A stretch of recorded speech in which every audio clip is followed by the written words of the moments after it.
Hello everyone, আজকের ক্লাসটা কিন্তু আরেকটা খুবই গুরুত্বপূর্ণ ক্লাস হতে চলেছে। আজকে আমরা আলোচনা করব অবস্টার্ডিস, তোমাদের ডিএসসি 2 এর অবস্টার্ডিস বাই ফ্রান্সিস বেকন। এই ফ্রান্সিস বেকনের অবস্টার্ডিসের আরেকটি গুরুত্বপূর্ণ কোয়েশ্চেন। যেমন ভাবে আমি বিভিন্ন কোয়েশ্চেনের সিরিজ করাচ্ছিলাম, বিভিন্ন কোয়েশ্চেন আনসার ডিসকাস করছিলাম সহজভাবে বাংলায়, আজকেও খুব সহজভাবে কোয়েশ্চেন আনসারটি করিয়ে দেব। আজকের কোয়েশ্চেন হচ্ছে, যেমন দেখতে পাচ্ছ, দেখো, what role does Bacon believe studies play in the development of individual character. Individual character তৈরির ক্ষেত্রে কিভাবে স্টাডি রোল প্লে করে।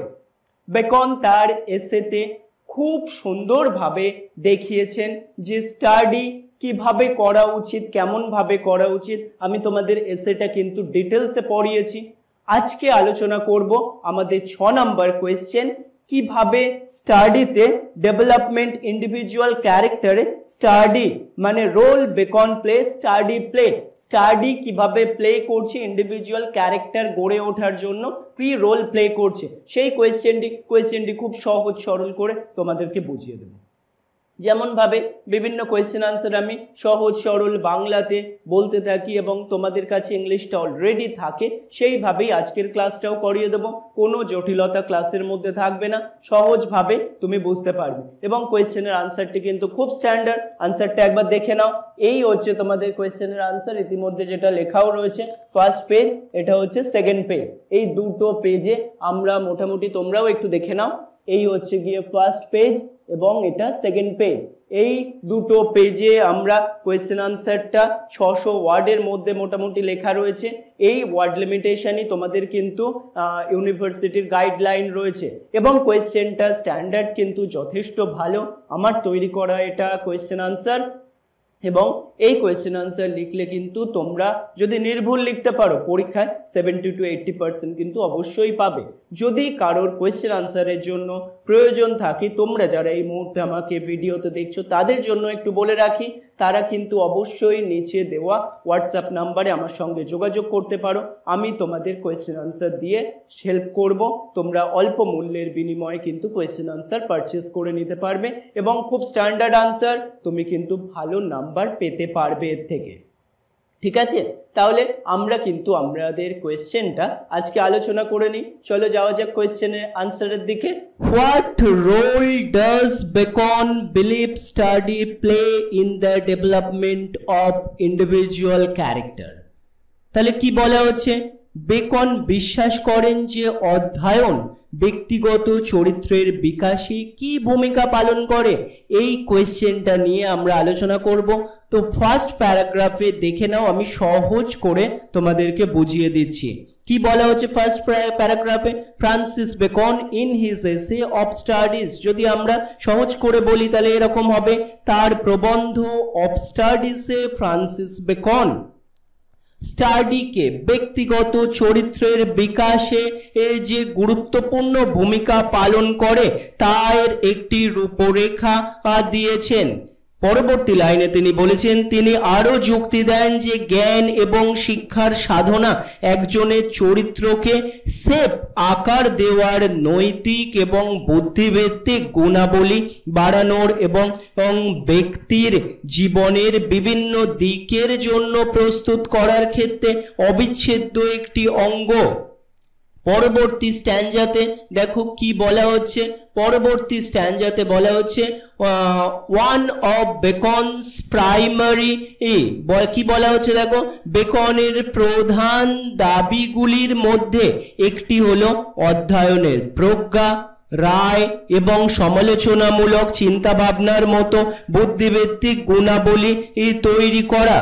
তিনি বিশ্বাস করেন যে অধ্যয়নের প্রক্রিয়ার মাধ্যমে ব্যক্তিরা জটিল ধারণাগুলির বিশ্লেষণ, বিভিন্ন দৃষ্টিভঙ্গির মূল্যায়ন এবং জ্ঞাত সিদ্ধান্ত নেওয়ার ক্ষমতা অর্জন করে। এই বুদ্ধিভিত্তিক বৃদ্ধি বিশ্বের আরো গভীর বোঝাপড়া তৈরি করে এবং এর জটিলতাগুলি এই নেগেটিভ করার ক্ষমতা বাড়ায়। বেকনের জন্য বুদ্ধিভিত্তিক গুণাবলীর বিকাশ ব্যক্তিগত বৃদ্ধি এবং সমাজে কার্যকর অংশগ্রহণের জন্য অত্যন্ত গুরুত্বপূর্ণ। নেক্সট প্যারাগ্রাফে দেখো কি বলা হচ্ছে, Bacon also emphasises the moral benefits. সহজ করে যদি বলি কি হবে, বেকন অধ্যয়নের নৈতিক সুবিধার উপর জোর দিয়েছেন। তিনি যুক্তি দিয়েছেন যে এই সাহিত্য, দর্শন এবং ইতিহাসের সাথে জড়িত হওয়া সহানুভূতি, নৈতিক যুক্তি এবং ন্যায় বিচারের অনুভূতির এর মতো গুণাবলী তৈরি করতে পারে। বিভিন্ন আখ্যান এবং নৈতিক দ্বিধা অন্বেষণের মাধ্যমে ব্যক্তি মানব আচরণ এবং নৈতিক নীতির আরো সূক্ষ্ম বোঝাপড়া তৈরি করতে পারে। এই নৈতিক বৃদ্ধি একটি সুসম্পন্ন চরিত্রের গঠনে অবদান রাখে, যা বিভিন্ন জীবন পরিস্থিতিতে সত্যতা এবং সহানুভূতির সাথে কাজ করতে সক্ষম। নেক্সট প্যারাগ্রাফে দেখো কি বলে হচ্ছে, another significant role that study play in character development. বেকনের মতে অধ্যয়ন চরিত্র বিকাশের আরেকটি গুরুত্বপূর্ণ ভূমিকা পালন করে, সেটি হলো শৃঙ্খলা এবং অধ্যবসায় বৃদ্ধি করা। অধ্যয়নের প্রক্রিয়ার জন্য টেকসই প্রচেষ্টা, তার একটি ঘনত্ব এবং শেখার প্রতি একটি প্রতিশ্রুতির প্রয়োজন। এই গুণগুলি ব্যক্তিগত এবং পেশাদার সাফল্যের জন্য অত্যন্ত গুরুত্বপূর্ণ, কারণ তারা ব্যক্তিদের চ্যালেঞ্জের মধ্যে দিয়ে লেগে থাকতে এবং তাদের লক্ষ্য অর্জন করতে সক্ষম করে।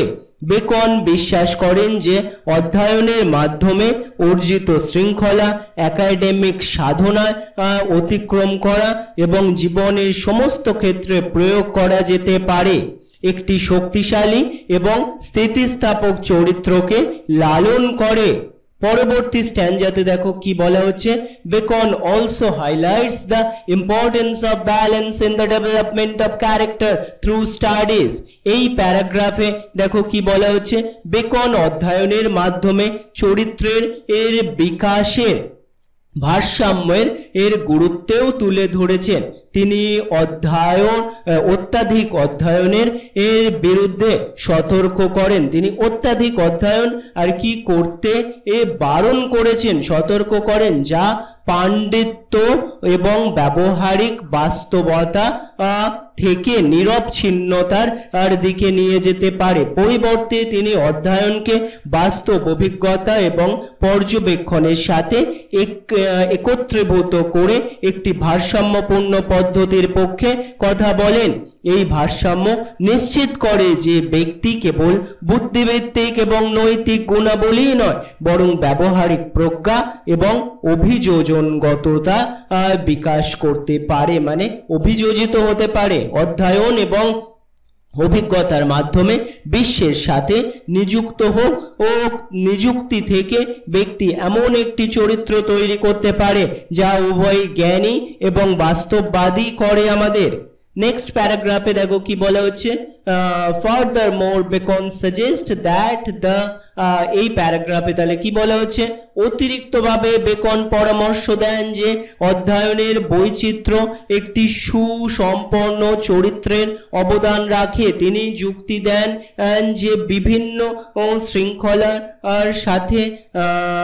শৃঙ্খলার সাথে জড়িত হওয়া, যেমন সাহিত্য, বিজ্ঞান, গণিত এবং ইতিহাস একজনের দৃষ্টিভঙ্গিকে প্রসারিত করে এবং একজনের বোঝাপড়াকে সমৃদ্ধ করে। এই অন্তঃশৃঙ্খলা পদ্ধতি এই বুদ্ধিভিত্তিক নমনীয়তা এবং সৃজনশীলতা প্রচার করে। ব্যক্তি যাতে বিভিন্ন ক্ষেত্রে সংযোগ তৈরি করতে এবং উদ্ভাবনী এই উপায়ে তাদের জ্ঞান প্রয়োগ করতে সক্ষম হয়। অধ্যয়নের বৈচিত্র্যের উপর বেকনের জোর তার রেনেসাঁ মতবাদবাদী আদর্শকে প্রতিফলিত করে, যা ব্যক্তির বিস্তৃত উন্নয়নের মূল্যায়ন করে। নেক্সট প্যারাগ্রাফে দেখো বলা হচ্ছে Bacon also acknowledges the role of study. Bacon যোগাযোগের দক্ষতা বৃদ্ধিতে অধ্যয়নের ভূমিকাও স্বীকার করেন, যা চরিত্র বিকাশের জন্য অত্যন্ত গুরুত্বপূর্ণ। তিনি বিশ্বাস করেন যে পড়া, লেখা এবং কথা বলা হলো একটি অন্তঃসংযুক্ত কার্যকলাপ, যা একজনের ধারণাগুলিকে স্পষ্টভাবে এবং প্ররোচনামূলকভাবে প্রকাশ করার ক্ষমতায় অবদান রাখে। এই দক্ষতাগুলি বিকাশের মাধ্যমে ব্যক্তি বুদ্ধিবৃত্তিক এবং সামাজিক আলোচনায় আরো কার্যকরীভাবে জড়িত হতে পারে, একটি আরো তথ্যপূর্ণ এবং সুন্দর চরিত্রের অবদান রাখতে পারে। লাস্ট প্যারাগ্রাফে, কনক্লুডিং প্যারাগ্রাফে দেখো কি বলা হচ্ছে, in conclusion beacon believes that, উপসংহারে বেকন বিশ্বাস করেন এটা, যে উপসংহারে এটা বলে যেতে পারে যে বেকন বিশ্বাস করেন যে অধ্যয়ন ব্যক্তিগত চরিত্রের বিকাশে একটি গুরুত্বপূর্ণ ভূমিকা পালন করে। বুদ্ধিবৃত্তিক এবং নৈতিক গুণাবলী, শৃঙ্খলা এবং অধ্যবসায়ে বৃদ্ধি, শেখার ভারসাম্য, বৈচিত্র্যের প্রচার এবং যোগাযোগের দক্ষতা উন্নত করার মাধ্যমে তার প্রবন্ধ অফ স্টাডিজ জ্ঞানকে ব্যবহারিক প্রয়োগের সাথে একত্রীভূত করার গুরুত্বকে ঘিরে রেখেছে এবং ব্যক্তির সামগ্রিক উন্নয়নের উপর জোর দিয়েছে।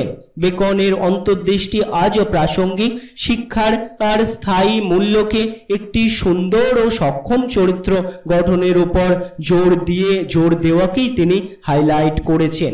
এই ছিল হচ্ছে আমাদের আজকের এই question, what role does Bacon believe in study play in the development of individual character? Character তৈরিতে কিভাবে স্টাডি প্লে করে, এর একটি কমপ্লিট আনসারটা ঠিকভাবে নির্ভুল লিখতে পারলে অবশ্যই ভালো মার্কস ক্যারি হবে। সুতরাং ভালো করে তোমাদেরকে পড়াশোনাটা করতে হবে।